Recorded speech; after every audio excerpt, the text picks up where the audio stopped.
12 April আসন্ন বিধানসভাকে কেন্দ্র করে রাজ্য জুড়ে যখন রাজনৈতিক প্রচার তুঙ্গে, ঠিক সেই সময় রবিবার এক ব্যতিক্রমী ছবি দেখা গেল পশ্চিম বর্ধমান জেলার দুর্গাপুর ফরিদপুর ব্লকের জেমুয়ায়।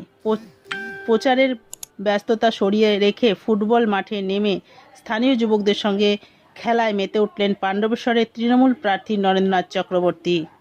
Green Asansol, clean Asansol. জেমু আদিবাসী পাড়ায় আদিবাসী ভাইদের সাথে আপনি আজ ফুটবল খেললেন, কি বলবেন? আজকে জেমু আদিবাসী পাড়ায় চাপাডাঙ্গায় আমার প্রচার ছিল। আমি বললাম সবাইকে মাঠে ডেকে নাও, মাঠে খেলবো। এখানকার ছেলেরা খুব ভালো ফুটবল খেলে, আর স্বাধীনের নেতৃত্বে টেটিকলের ছেলেরা ভালো ফুটবল খেলে। দুদলে একটা ম্যাচ হোক, আমি স্বাধীনও নামবো মাঠে, আমরা খেলবো, খেলা খেলা খেলা হবে।